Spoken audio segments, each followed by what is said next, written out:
You are experiencing the small hours. Hello, this is Matt Warren, and welcome to part 2 of the Small Hours new psychedelic cinema. We've already done part 1. This is part 2, covering 2 other filmmakers and 4 other films. Before I continue on, I acknowledge that I'm recording this video on Aboriginal land, and I pay my respects to the Palawa people, the traditional custodians of this land. I pay honour to elders past, present and emerging. So we talked about, in the previous video, we talked about Robert Eggers and Peter Strickland. We're going to talk now about Ben Wheatley. So Ben Wheatley is an English filmmaker and screenwriter. Beginning his career in advertising, Wheatley first gained recognition and acclaim for his commercials and short films before transitioning into feature films and television programs. He is best known for his work in the thriller and horror genres, with his films frequently incorporating heavy elements of black comedy and satire. His best-known works include the psychological horror films Kill List and A Field in England, the J.G. Ballard adaptation High Rise, and the action comedy Free Fire. And from what I've seen, his filmography is uniformly good and covers more than just a psychedelic approach, which is kind of the thematic of this video today. Though in some ways what pops up in things like Kill List and even High Rise, but for my interest, his most successful films are A Field in England and more recently In the Earth. But first, A Field in England, and that's a 2013 British historical psychological horror film directed by Ben Wheatley. The film, shot in black and white, is set during the mid-17th century English Civil War. The film was released on the 5th of July 2013 on multiple platforms simultaneously, including cinemas, home media and video on demand. During a battle of the English Civil War, an alchemist's assistant named Whitehead flees from the strict commander Trower. Whitehead is saved by a rough soldier named Cutler, who kills Trower before he can apprehend Whitehead. Whitehead then meets 2 army deserters, the veteran Jacob and the witless friend. The 4 leave the battleground in search for an alehouse that Cutler claims is nearby. Cutler instead leads them to a field with many mushrooms growing in it, where he cooks a meal with some mushrooms and encourages the others to eat, which they share, save for Whitehead, who is fasting. I won't go any further than that. But I just wanted to show you first here my DVD here of A Field in England. It's a really interesting film because, for all kinds of reasons, it is very psychedelic, trippy, but it's interesting because it is basically monochromatic. It's black and white, but still very psychedelic in tone. And as you're watching it, it has you questioning if what you are seeing is in colour or not. It's a really interesting film for that reason. It's quite dark, not dark as in visually, but in tone. And it's not always the easiest watch. Same with most of the Ben Wheatley stuff I've seen, but ultimately they're quite something to witness. Let's talk about In the Earth now. So In the Earth is a 2021 horror film written and directed by Ben Wheatley. It's pretty much his latest film as we make this video. An American-British co-production, the film stars Joel Fry, Reece Shearsmith, Hayley Squires, Allura Torchia, John Hollingworth and Mark Monero. So Martin Lowry is a scientist sent to a government-controlled outpost located in an unusually fertile forested area outside of Bristol to help in the studies and experiments of his former colleague and ex-lover Olivia Wendell regarding using mycorrhiza to increase crop efficiency. After passing a physical examination and meeting his park guide Alma, he learns of the local legend of Parnag Feg, a woodland spirit. The following morning, Martin and Alma begin their 2-day hike toward Olivia's site. I'll just show you the Blu-ray now. I don't want to give away too many plot details, although they are pretty abstract and obscure. But I just wanted to speak of the idea of this film. I mean, it ticks a lot of boxes for me because it's about communication with plant life in forests through sound. It's about the occult. It's about hallucination and kind of liminal existence and experience between kind of two different states. It's beautiful, stunningly beautiful to look at. It is very dark and quite violent, but again, it will sort of, if you can get past that, or if that's something that you can't really, it's not something, one of your favourite things to look at, if you can get past that, it's a very, very sort of worthwhile to have a look at. I saw this first on a streaming service and immediately decided I needed to have it in my collection.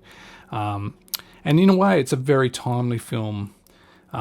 Because subject-wise, with lots of talk of quarantine and isolation, and I believe it was made very fast order during a period when it was possible to do so during lockdown. So it was kind of inspired by the environment we're living in right now. Okay, last but certainly not least, we'll talk about Panos Cosmatos. So Panos Cosmatos is an Italian-Canadian film director and screenwriter. He is known for Beyond the Black Rainbow and Mandy.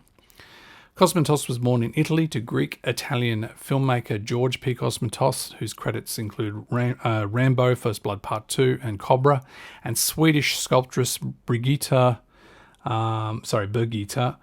Lugind Cosmatos. The family moved to Victoria, British Columbia in the early 1980s. As a child, Cosmatos frequented a video store named Video Addict. During these trips, he would browse the horror and sci-fi sections, looking at the covers of films he was not allowed to watch, instead imagining what these films were like. So thus far, he has only made 2 feature films, but I'm very much looking forward to seeing what's next. Perhaps the most famous of the 2 is Mandy. And while it's great and does have, often feel like existing in a maniacal bad hallucination, the gruesomeness and action film cliches, whilst obviously intentional, make it kind of the lesser of the 2. Whereas Beyond the Black Rainbow has a tremendous pace and a tremendous slow pace, an incredible colour palette, whilst overall being much more subtle and trance-like. But I'll talk first here of Mandy and then we'll backtrack.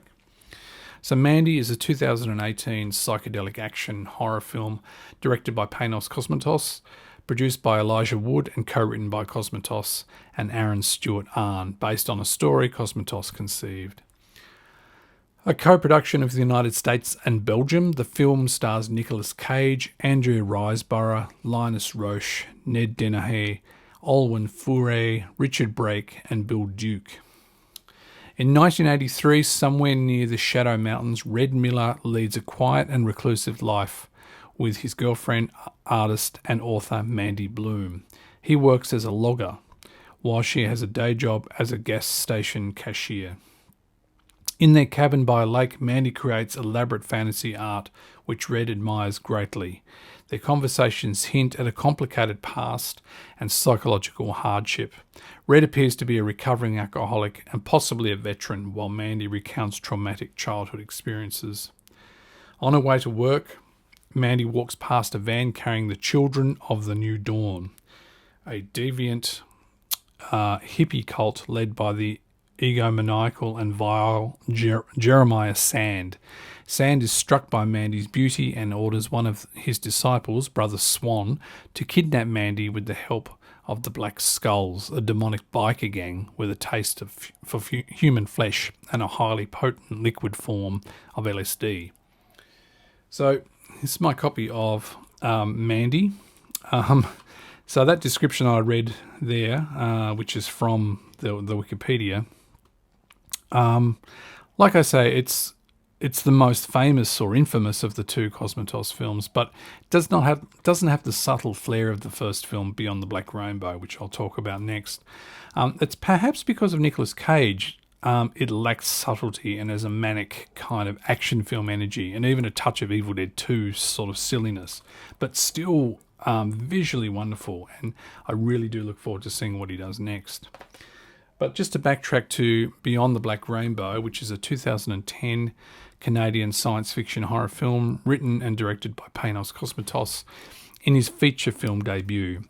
It stars Michael Rogers and Eva Allen. In the 1960s, Mercurio Arborea founded the Arborea Institute, a New Age research facility dedicated to finding a reconciliation between science and spirituality, allowing humans to move into a new age of perceptual happiness. In the 1980s, Arborea work has been taken over by his protege, Dr. Barry Nile. Outwardly a charming and handsome scientist, Nile is a psychopath who has been keeping Eleanor, a young girl, captive in a hospital beneath the institute.